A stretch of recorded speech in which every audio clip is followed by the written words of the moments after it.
Hey, this is Silverpaw Reads here. Welcome to Chapter 8, Part 2. Let's get going! Both Sam and Saunders arched a brow. I never signed up for that, Saunders said. That doesn't sound very parental, Sam pointed out. Then what do you think a parent should do in this situation, Sammy? Terrence asked. I don't know, talk to the teachers, make them keep an eye on all of us, which would have just made things unbearably embarrassing for us, and then Marco and his gang would have just started to beat us up after school instead. Kid's got a point, you know, Terrence said to Saunders. Saunders said again, so what do we do? I've only got one suggestion that I can think of, but I'm not sure you're gonna like it. Well, what is it? Terrence picked up his cup of now cold coffee and sniffed at it, putting it down as cold coffee didn't seem or smell too delicate. I say we let Sam and Spike try out their method for about 2 weeks, and if that doesn't work well for them, then it's our turn. Saunders thought about it and looked at Sam to see his reaction. Sam did a nod and told Terrence he approved of the idea. Saunders eventually gave in too, and so they all agreed on following Terrence's plan. They all said goodbye and hung up the phone. Well, Saunders began, he tried to think of something to say, but he couldn't think of anything. He wanted to say, don't get into trouble, but trouble was exactly what Sam was in, whether he liked it or not, and none of the other things he thought of sounded right either. Eventually he just smiled compassionately, trying to hide how extremely worried he was, and gave Sam a pat on the shoulder. You hungry? He then asked. Sam nodded and followed after his dad into the kitchen where he helped him cook dinner. Spike went straight to his room when he got home. Chuck had fallen asleep on the couch, and Spike knew better than to wake him up. He sat down on his filthy old bed, which complained loudly at the shy weight of him, and hid his face in his hands. Oh, what am I gonna do? He thought inside. Sam will be in so much trouble after the little stunt he did today, and oh, now I'll have to watch his back at all times. Spike rubbed his face with his hands and looked out the tiny window above his bed. Barred with planks, he looked at the pillow next, probably heavy with dust mites and dried up tears. His beddings hadn't been changed in almost a year now, and it was getting uncomfortable to sleep in. Most of the night, he'd just sit on the edge of the bed or lay his back on his back awake for hours.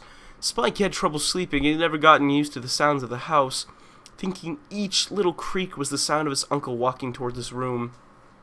Chuck's room was right next to Spike. He could clearly hear the bed springs when Chuck turned around in bed, and had learned to recognize the sound the bed made when he stood up from it. Chuck always woke up around 4 a.m. for a midnight snack, and sometimes if he'd in the mood, he'd unlock Spike's door and pay him a little visit. Ever since Spike was little, Chuck had locked his door when he went to sleep, to make sure he didn't sneak around the house or run away or do something he wasn't allowed to.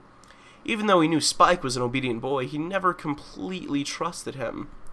There were some ropes tied to each corner of his bed. Chuck hadn't yet removed that since the one day he tried out one of his fetishes on Spike. Spike shuddered at the thought of it. Luckily, he hadn't had to dress up in latex. That wasn't the kind of fetish his uncle had. No, he was more of the sadomasochistic type who liked to tie up, strangle, and beat up little boys. Or teenage boys in this case.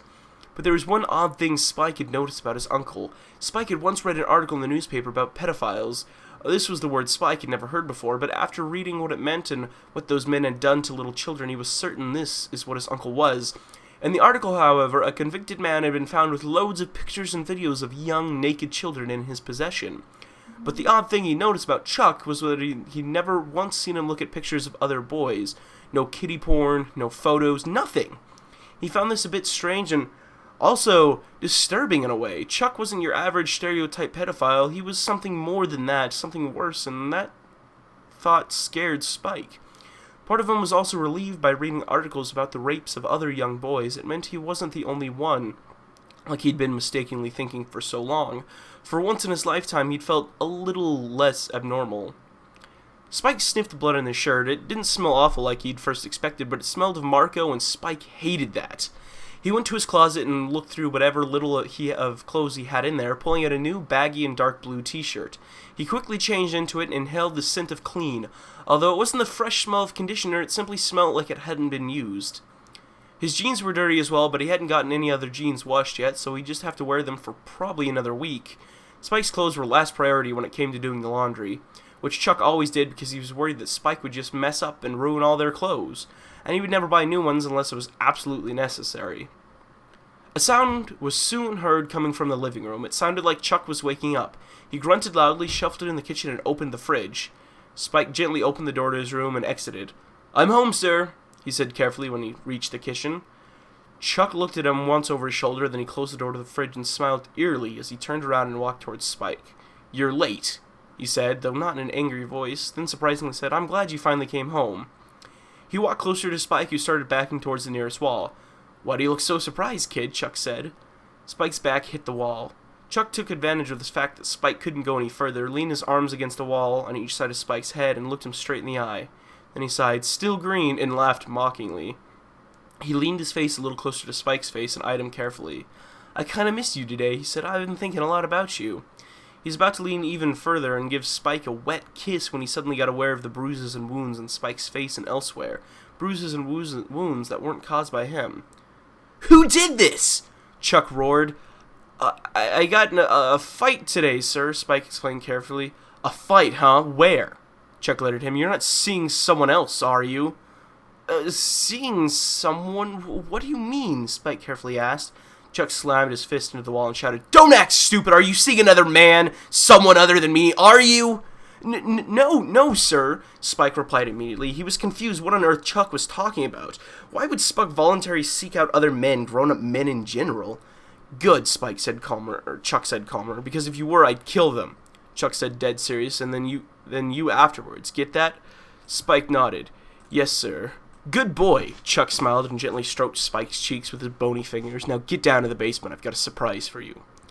"Can't you just bring it up here?" Spike wanted to ask. However, he didn't, in fear of angering Chuck now that he seemed to be in such a good mood. They walked down the stairs to the murky basement. "Wait here," Chuck then suddenly said, and ordered Spike to wait by one of the tables. Spike glanced down at the table and shuddered. He remembered what Chuck had done to him on it. The lights weren't turned on this time either. The darkness concealed so many dark secrets, many of which Spike was glad he couldn't see. Chuck soon found a flashlight in one of the nearby shelves and walked over to an old chest standing against a wall. He pulled out a plastic bag, took something out of it, which he'd hid behind his back as he walked towards Spike with a smug smile. "Up the stairs," he said. He needed a clearer view of this beauty. Spike went up the stairs, followed by Chuck, and having him walk behind him freaked him out. Finally upstairs, Chuck told him to turn around, and he held up what he'd been hiding behind his back. Spike tried not to gape when he looked at it. "Is that a—" Chuck nodded eagerly. "It sure as hell is. It's a straitjacket." Spike could only stare at it. "Where'd you get it?" he asked, stunned. Chuck was in a good mood and decided to answer, even though Spike had forgotten to call him sir. "I got it from a friend of mine, or more of a colleague, if I can call him that." His friend is also probably a pedophile, Spike thought. He finally took his eyes off the straitjacket and glanced up at his uncle. "What do you need a straitjacket for?" Chuck just grinned. "Oh, you'll see, I bought it especially for you, and look, it's hardly even used." "It's got blood stains on it," Spike carefully noted. "Oh, it's been washed, promise." Chuck seemed thrilled about his new achievement, this shiny new toy in his collection of things to tie up or abuse his nephew with. "Go on, try it on then." Try it on?" Spike stuttered. "Now?" "Yeah, why not?" Chuck's continuous grinning was giving Spike the creeps. It was highly abnormal. Chuck hadn't smiled since Spike was little, and he tried to convince young Spike that he was his friend. Spike looked at the straitjacket. He could just guess what would happen if he put it on, but still he had to ask. "What do you plan on doing when I put it on, sir?" Chuck laughed. "Have a little fun with you, naturally. Don't worry, though. I'll be gentle." Spike swallowed anxiously. He knew there was no way Chuck would be able to control himself enough to be gentle, but seeing him in such a good mood makes Spike naively hope that maybe his uncle wouldn't hit him this time while doing it. It would still be unpleasant and painful, and Spike had no desire to do it whatsoever.